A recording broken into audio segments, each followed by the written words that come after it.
আসসালামু আলাইকুম। বাংলাদেশ পুলিশে কনস্টেবল পদে নিয়োগ বিজ্ঞপ্তি প্রকাশ করা হয়েছে সেপ্টেম্বর 2024-এর। আবেদন শুরু হবে অনলাইনে 1 অক্টোবর 2024 তারিখ এবং শেষ হবে 15 অক্টোবর 2024 তারিখ। তো যারা আবেদন করতে আগ্রহী তারা অবশ্যই পুরো সার্কুলারটা পড়বেন বা পুরো ভিডিওটিতে দেখবেন, তাহলে আশা করি প্রয়োজনীয় যে জিনিসগুলো জানা প্রয়োজন সেগুলো আপনারা জানতে পারবেন। তো সবার কাছে অনুরোধ থাকবে, আমার যে ইউটিউব চ্যানেল রয়েছে চাকরি বাকরি, এটাতে সবাইকে সাবস্ক্রাইব করে রাখার অনুরোধ জানাচ্ছি, তাহলে নতুন নতুন ভিডিওগুলো সবার আগে পেয়ে যাবেন। এখানে নারী পুরুষ উভয়ই আবেদন করতে পারবেন। এটা অনলাইনে আবেদন হবে। জেলা ভিত্তিক শূন্য পদের বিবরণ ওয়েবসাইটে দেওয়া হবে, এটা এখনো প্রকাশ করা হয়নি। বয়স 18 হতে 20 বছর। যে সকল প্রার্থীর বয়স 15 অক্টোবর 2024 তারিখে বর্ণিত বয়সসীমার মধ্যে থাকবে তারা আবেদনের যোগ্য মর্মে বিবেচিত হবেন। অর্থাৎ আপনার জন্ম তারিখ থেকে 15 অক্টোবর 2024 তারিখ পর্যন্ত এই সময়ের মধ্যে যদি 18 থেকে 20 বছরের মধ্যে থাকে তাহলে আবেদন করতে পারবেন। একদিন কম বা বেশি হলেও পারবেন না।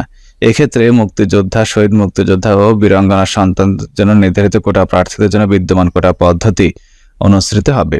শিক্ষাগত যোগ্যতা এসএসসি পাস, যে কোনো গ্রুপ থেকে কমপক্ষে জিপিএ 2.50 পেতে হবে সর্বনিম্ন। বাংলাদেশের স্থায়ী নাগরিক হতে হবে, অবিবাহিত হতে হবে। উচ্চতা পুরুষের ক্ষেত্রে 5 ফুট 6 ইঞ্চি, মহিলার ক্ষেত্রে 5 ফুট 4 ইঞ্চি। ওয়েবসাইট হচ্ছে police.teletalk.com.bd। এই ওয়েবসাইট থেকে আপনাদেরকে আবেদন করতে হবে। সকাল 10টায় শুরু হবে 1 অক্টোবর, শেষ হবে 15 অক্টোবর রাত 12টায়।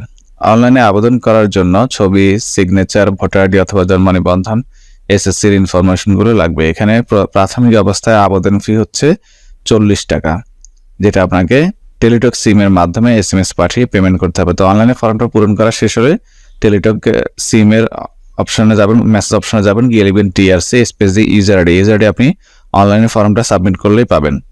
এরপরে সেন্ড করতে হবে 16222 এই নম্বরে সেন্ড করতে হবে। সেন্ড করে রিপ্লাই মেসেজ আসবে, সেখানে কত টাকা কাটবে, আপনার নাম সব বিস্তারিত থাকবে এবং একটা পিন নম্বর থাকবে। এই পিন নম্বরটা নোট করে রাখবেন। আবার দ্বিতীয় মেসেজ পাঠাবেন, TRC স্পেস দিয়ে লিখবেন ইয়েস স্পেস দিয়ে পিন নম্বরটা লিখে আবার 16222 নম্বরে সেন্ড করবেন। সেন্ড করে রিপ্লাই মেসেজ আসবে, সেখানে আপনাকে একটা ইউজার আইডি পাসওয়ার্ড দেওয়া হবে। এই পর্যন্ত আপনার আবেদন কমপ্লিট। তো যারা আবেদন করতে আগ্রহী স্ক্রিনে দেখানো হোয়াটসঅ্যাপ বা ইমো নম্বরে নক করবেন, আবেদন করে দিব। নির্বাচন পদ্ধতি প্রথমত প্রিলিমিনারি স্ক্রিনিং। এটা হচ্ছে আপনি আবেদন করলে আবেদনের কোনো তথ্য যদি ভুল দেন সেক্ষেত্রে প্রাথমিক অবস্থায় প্রিলিমিনারি স্ক্রিনিংয়ে আপনার আবেদনটা বাতিল হয়ে যাবে। তাই অবশ্যই আপনাকে সঠিক আবেদনের যে তথ্যগুলো চাওয়া হয়েছে এগুলো সম্পূর্ণ সঠিকভাবে দিতে হবে। এরপরে হচ্ছে শারীরিক মাপ, কাগজপত্র যাচাই, ফিজিক্যাল এন্ট্রান্স টেস্ট, এরপরে লিখিত পরীক্ষা। লিখিত পরীক্ষার সময় আবার 120 টাকা দিয়ে আবার টেলিটক সিম দিয়ে আবার রেজিস্ট্রেশন করতে হবে। এরপরে মনস্তাত্ত্বিক মৌখিক পরীক্ষা, প্রাথমিক নির্বাচন, স্বাস্থ্য পরীক্ষা, পুলিশ ভেরিফিকেশন, এরপর অপশনগুলো থাকবে। এখানে আরো অনেকগুলো নির্দেশনাবলী রয়েছে। সেদিন পরীক্ষা যেদিন হবে সেদিন কি কি কাগজপত্র নিতে হবে সেটা স্ক্রিনে এখানে দেওয়া রয়েছে। আমি এটা আরো বিস্তারিত আপনাদেরকে বুঝিয়ে আবার আলাদা একটা ভিডিও দিব যে কি কি লাগবে। প্রশিক্ষণ, নিয়োগ, চাকরির সুবিধা, বেতন স্কেল 9,000 থেকে 21,817তম গ্রেড। এছাড়া কি কি সুযোগ সুবিধা থাকবে এগুলো দেওয়া রয়েছে এবং কোন জেলার কত তারিখে পরীক্ষা হবে সেগুলো এখানে উল্লেখ করে দেওয়া হয়েছে। খেয়াল করুন, এখানে জেলার নাম দেওয়া রয়েছে এবং এখানে শারীরিক মাপ, কাগজপত্র যাচাই, ফিজিক্যাল এন্ট্রান্স টেস্ট 25, 26 ও 27 অক্টোবর, লিখিত পরীক্ষা 12 নভেম্বর, মনস্তাত্ত্বিক মৌখিক পরীক্ষা 19 নভেম্বর। আবার এই জেলাগুলোর জন্য 29, 30 ও 31 অক্টোবর প্রাথমিক যাচাই। আবার এই জেলাগুলোর জন্য 1, 2, 3 নভেম্বর। আবার এই জেলাগুলোর জন্য 4, 5 ও 6 নভেম্বর।